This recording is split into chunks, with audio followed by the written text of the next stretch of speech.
Epístola aos Hebreus, capítulo 1. Havendo Deus outrora falado muitas vezes e de muitas maneiras aos pais pelos profetas, nesses últimos dias nos falou pelo Filho, a quem constituiu herdeiro de todas as coisas, pelo qual também fez o universo.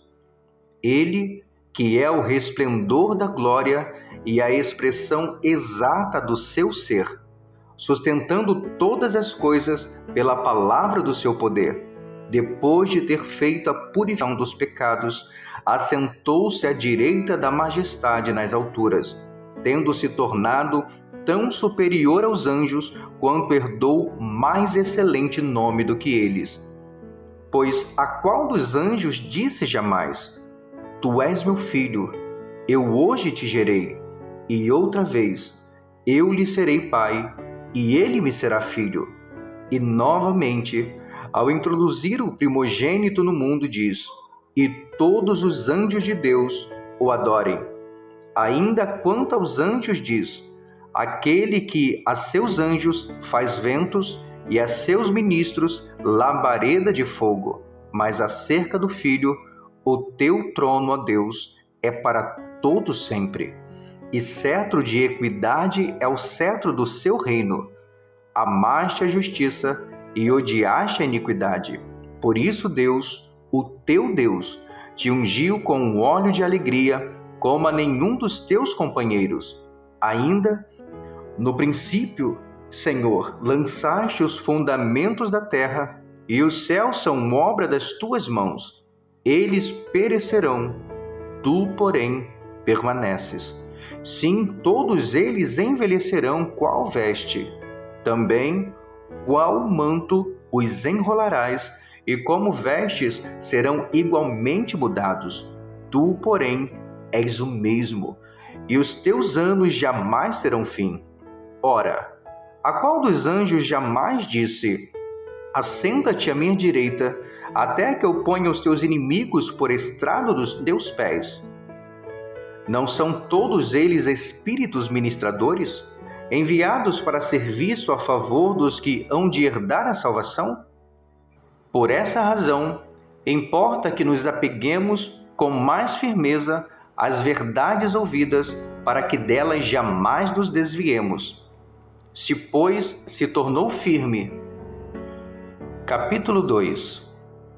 Por esta razão, importa que nos apeguemos com mais firmeza às verdades ouvidas, para que delas jamais nos desviemos. Se, pois, se tornou firme a palavra falada por meio de anjos, e toda transgressão ou desobediência recebeu justo castigo, como escaparemos nós se negligenciarmos tão grande salvação, a qual, tendo sido anunciada inicialmente pelo Senhor, foi-nos depois confirmada pelos que a ouviram, dando Deus testemunho juntamente com eles, por sinais, prodígios e vários milagres, e por distribuições do Espírito Santo, segundo a sua vontade. Pois não foi a anjos que sujeitou o mundo que há de vir, sobre o qual estamos falando. Antes, alguém em certo lugar deu pleno testemunho, dizendo: Quem é o homem que dele te lembres? Ou o filho do homem que o visites? Fizeste-o por um pouco menor que os anjos, de glória e de honra o coroaste, e constituíste sobre as obras das tuas mãos. Todas as coisas sujeitaste debaixo dos seus pés. Ora, desde que lhe sujeitou todas as coisas, nada deixou fora do seu domínio. Agora, porém, ainda não vemos todas as coisas a ele sujeitas. Vemos, todavia, aquele que, por um pouco, tem sido feito menor que os anjos, Jesus, por causa do sofrimento da morte, foi coroado de glória e de honra, para que, pela graça de Deus, provasse a morte por todo o homem. Porque convinha que aquele por cuja causa e por quem todas as coisas existem, conduzindo muitos filhos à glória, aperfeiçoasse, por meio de sofrimentos, o autor da salvação deles. pois tanto o que santifica como os que são santificados, todos vêm de um só. Por isso é que ele não se envergonha de lhes chamar irmãos, dizendo: a meus irmãos declararei o teu nome, cantar-te-ei louvores no meio da congregação. E outra vez, eu porei nele a minha confiança. E ainda, eis aqui estou eu e os filhos que Deus me deu. Visto, pois, que os filhos têm participação comum de carne e sangue, destes também ele, igualmente, participou para que, por sua morte, destruísse aquele que tem o poder da morte, a saber, o diabo, e livrasse todos que, pelo pavor da morte, estavam sujeitos à escravidão por toda a vida. Pois ele, evidentemente, não socorre anjos, mas socorre a descendência de Abraão. Por isso mesmo, convinha que em todas as coisas se tornasse semelhante aos irmãos, para ser misericordioso e fiel sumo sacerdote nas coisas referentes a Deus e para fazer propiciação pelos pecados do povo. Pois naquilo que ele mesmo sofreu, tendo sido tentado, é poderoso para socorrer os que são tentados. Capítulo 3. Por isso, santos irmãos, que participais da vocação celestial, considerais atentamente o apóstolo e sumo sacerdote da nossa confissão, Jesus, o qual é fiel àquele que o constituiu, como também o era Moisés em toda a casa de Deus. Jesus, todavia, tem sido considerado digno de tanto maior glória do que Moisés, quanto maior honra do que a casa tem aquele que a estabeleceu. Pois toda a casa é estabelecida por alguém, mas aquele que estabeleceu todas as coisas é Deus. E Moisés era fiel em toda a casa de Deus como servo, para testemunho das coisas que haviam de ser anunciadas. Cristo, porém, como filho em sua casa, a qual casa somos nós, se guardarmos firme até o fim a ousadia e a exultação da esperança. Assim, pois, como diz o Espírito Santo, hoje, se ouvirdes a sua voz, não endureçais o vosso coração, como foi no dia da provocação, no dia da tentação no deserto, onde os vossos pais me tentaram, pondo-me à prova, e viram as minhas obras por 40 anos.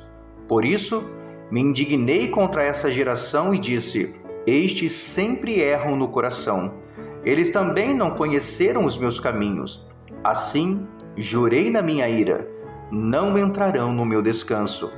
Tende cuidado, irmãos, jamais aconteça haver em qualquer de vós perverso coração de incredulidade que vos afaste do Deus vivo. Pelo contrário, exortai-vos mutuamente cada dia, durante o tempo que se chama hoje, a fim de que nenhum de vós seja endurecido pelo engano do pecado, porque nos temos tornado participantes de Cristo, se de fato guardarmos firme até o fim a confiança que desde o princípio tivemos. Enquanto se diz: hoje, se ouvirdes a sua voz, não endureçais o vosso coração, como foi na provocação. Ora, quais os que, tendo ouvido, se rebelaram? Não foram de fato todos os que saíram do Egito por intermédio de Moisés? E contra quem se indignou por 40 anos? Não foi contra os que pecaram, cujos cadáveres caíram no deserto? E contra quem jurou que não entrariam no seu descanso, senão contra os que foram desobedientes? Vemos, pois, que não puderam entrar por causa da incredulidade. Capítulo 4. Temamos, portanto, que, sendo-nos deixada a promessa de entrar no descanso de Deus, suceda parecer que algum de vós tenha falhado. porque também a nós foram anunciadas as boas novas, como se deu com eles. Mas a palavra que ouviram não lhes aproveitou, visto não ter sido acompanhada pela fé naqueles que a ouviram. Nós, porém, que cremos, entramos no descanso conforme Deus tem dito. Assim jurei na minha ira, não entrarão no meu descanso, embora certamente as obras estivessem concluídas desde a fundação do mundo. Porque em certo lugar assim disse no tocante ao sétimo dia: e descansou Deus no sétimo dia de todas as obras que fizera. E novamente no mesmo lugar: não entrarão no meu descanso, visto, portanto, que resta entrarem alguns nele, e que, por causa da desobediência, não entraram aqueles aos quais anteriormente foram anunciadas as boas novas. De novo, determina certo dia, hoje, falando por Davi, muito tempo depois, segundo antes fora declarado: hoje, se ouvirdes a sua voz, não endureçais o vosso coração. Ora, se Josué lhes houvesse dado, não falaria posteriormente a respeito de outro dia. Portanto, resta um repouso para o povo de Deus. Porque aquele que entrou no descanso de Deus, também ele mesmo descansou de suas obras, como Deus das suas. Esforcemo-nos, pois, por entrar naquele descanso, a fim de que ninguém caia segundo o mesmo exemplo de desobediência. Porque a palavra de Deus é viva e eficaz, e mais cortante do que qualquer espada de 2 gumes, e penetra até o ponto de dividir a alma e espírito, juntas e medulas, e é apta para discernir os pensamentos e propósitos do coração. E não há criatura que não seja manifesta na sua presença. Pelo contrário, todas as coisas estão cobertas e patentes aos olhos daquele a quem temos de prestar contas. Tendo, pois, a Jesus, o Filho de Deus, como grande sumo sacerdote que penetrou os céus, conservemos firmes a nossa confissão. Porque não temos sumo sacerdote que não possa compadecer-se das nossas fraquezas. Antes, foi ele tentado em todas as coisas, à nossa semelhança, mas sem pecado. Acheguemo-nos, portanto, confiadamente junto ao trono da graça, a fim de recebermos misericórdia e acharmos graça para socorro em ocasião oportuna. Capítulo 5. Porque todo sumo sacerdote, sendo tomado dentre os homens, é constituído nas coisas concernentes a Deus, a favor dos homens, para oferecer tanto dons como sacrifícios pelos pecados, e é capaz de condoer-se dos ignorantes e dos que erram, pois também ele mesmo está rodeado de fraquezas. E por essa razão deve oferecer sacrifícios pelos pecados, tanto do povo como de si mesmo. Ninguém, pois, toma esta honra para si mesmo, senão quando chamado por Deus, como aconteceu com Arão. Assim, também Cristo, a si mesmo, não se glorificou para se tornar sumo sacerdote, mas o glorificou aquele que lhe disse: Tu és meu filho, eu hoje te gerei. Como em outro lugar diz: Tu és sacerdote para sempre, segundo a ordem de Melquisedeque. Ele, Jesus, nos dias da sua carne, tendo oferecido com forte clamor e lágrimas, orações e súplicas a quem o podia livrar da morte, e tendo sido ouvido por causa da sua piedade, embora sendo filho, aprendeu a obediência pelas coisas que sofreu, e tendo sido aperfeiçoado, tornou-se o autor da salvação eterna para todos os que lhe obedecem, tendo sido nomeado por Deus sumo sacerdote segundo a ordem de Melquisedeque. A esse respeito, temos muitas coisas que dizer e difíceis de explicar, porquanto vos tendes tornado tardios em ouvir. Pois, com efeito, quando devíeis ser mestres, entendendo ao tempo decorrido, tendes novamente necessidade de alguém que vos ensine de novo quais são os princípios elementares dos oráculos de Deus. Assim, vos tornastes como necessitados de leite e não de alimento sólido. Ora, todo aquele que se alimenta de leite é inexperiente na palavra da justiça, porque é criança. Mas o alimento sólido é para os adultos, para aqueles que, pela prática, têm as suas faculdades exercitadas para discernir não somente o bem, mas também o mal. Capítulo 6.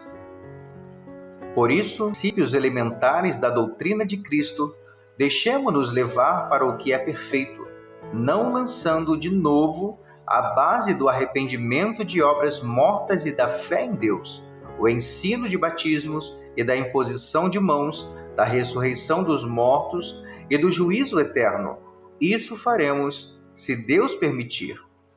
É impossível, pois, que aqueles que uma vez foram iluminados e provaram o dom celestial e se tornaram participantes do Espírito Santo e provaram a boa palavra de Deus e os poderes do mundo vindouro e caíram. Sim, é impossível outra vez renová-los para arrependimento, visto que, de novo, estão crucificando para si mesmos o Filho de Deus e expondo-o à ignomínia. Porque a terra que absorve a chuva, que frequentemente cai sobre ela e produz erva útil para aqueles por quem é também cultivada, recebe bênção da parte de Deus, mas se produz espinhos e abrolhos, é rejeitada, e perto está da maldição, e o seu fim é ser queimada.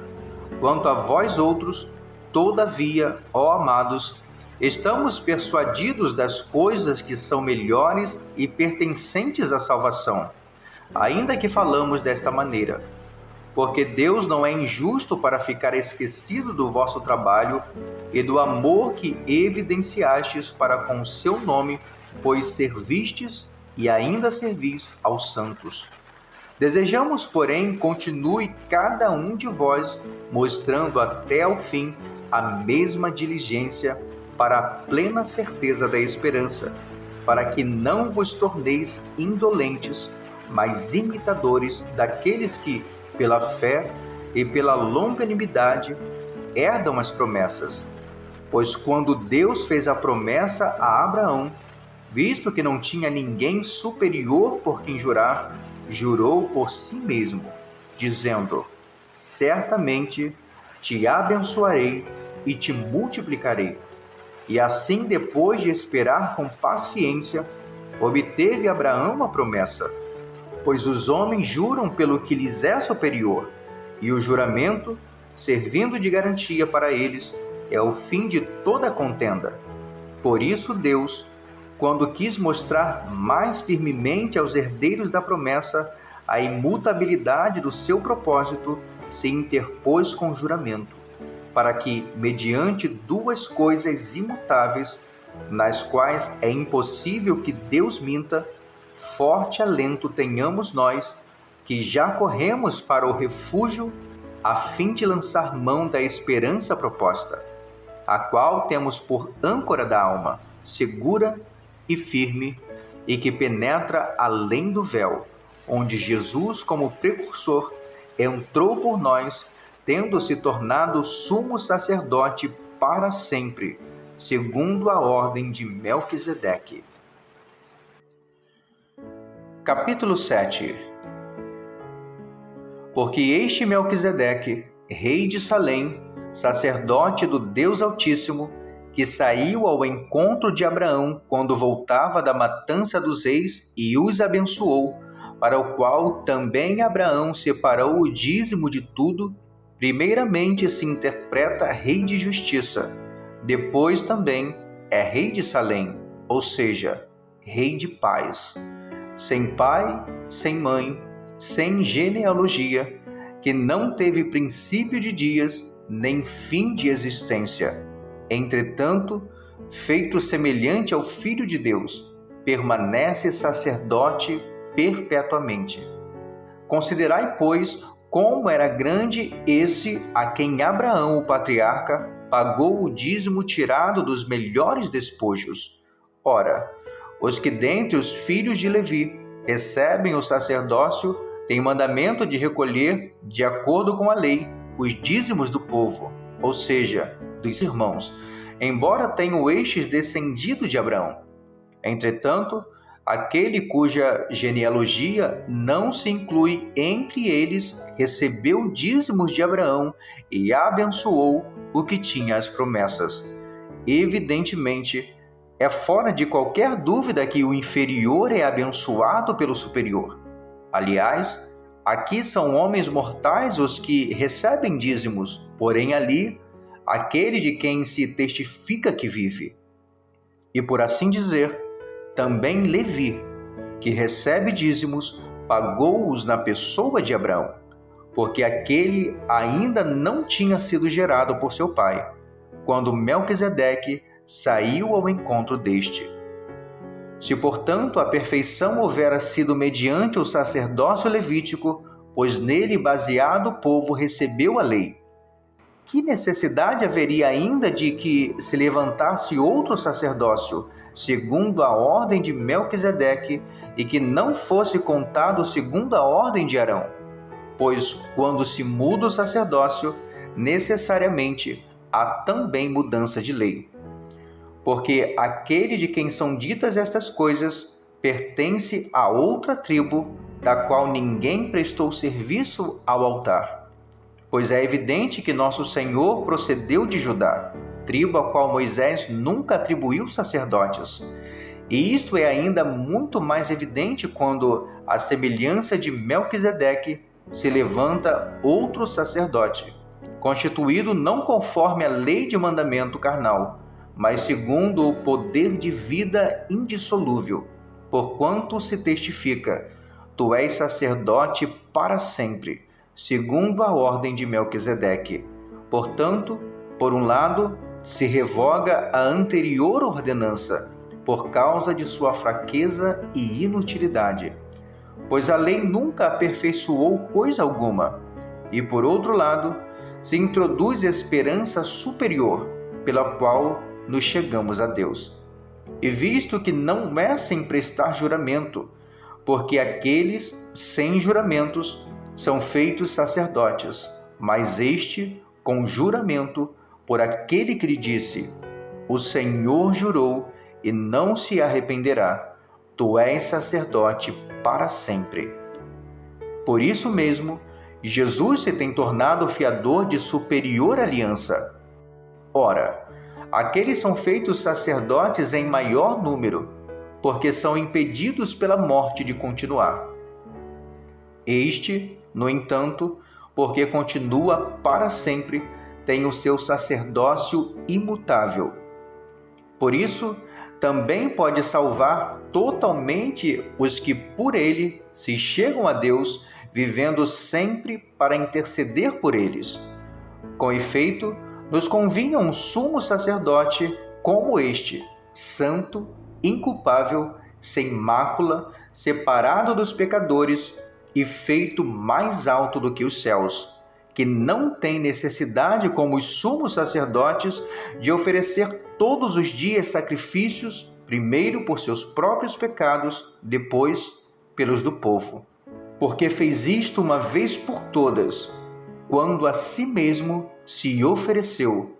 Porque a lei constitui sumos sacerdotes a homens sujeitos à fraqueza, mas a palavra do juramento, que foi posterior à lei, constitui o Filho, perfeito para sempre. Capítulo 8. Ora, o essencial das coisas que temos dito é que possuímos tal sumo sacerdote que se assentou à destra do trono da majestade nos céus, como ministro do santuário e do verdadeiro tabernáculo que o Senhor erigiu, não o homem. pois todo sumo sacerdote é constituído para oferecer tanto dons como sacrifícios.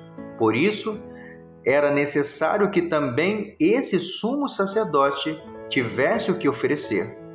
Ora, se ele estivesse na terra, nem mesmo sacerdote seria, visto existirem aqueles que oferecem os dons segundo a lei, os quais ministram em figura e sombra das coisas celestes, assim como foi Moisés divinamente instruído quando estava para construir o tabernáculo, pois diz ele: vê que faça todas as coisas de acordo com o modelo que te foi mostrado no monte.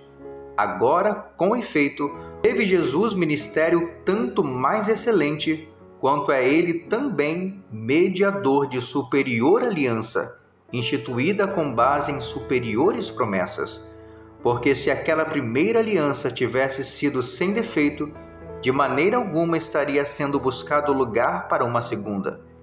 E de fato, repreendendo-os, diz: eis aí vem dias, diz o Senhor, e firmarei nova aliança com a casa de Israel e com a casa de Judá, não segundo a aliança que fiz com seus pais, no dia em que os tomei pela mão para os conduzir até fora da terra do Egito, pois eles não continuaram na minha aliança, e eu não a dei para eles, diz o Senhor. Porque esta é a aliança que firmarei com a casa de Israel depois daqueles dias, diz o Senhor. Na sua mente imprimirei as minhas leis, também sobre o seu coração as inscreverei, e eu serei o seu Deus, e eles serão meu povo. E não ensinará jamais cada um ao seu próximo, nem cada um ao seu irmão, dizendo: conhece ao Senhor, porque todos me conhecerão, desde o menor deles até o maior. Pois para com as suas iniquidades usarei de misericórdia, e dos seus pecados jamais me lembrarei. Quando ele diz nova, torna antiquada a primeira. Ora, aquilo que se torna antiquado e envelhecido está prestes a desaparecer.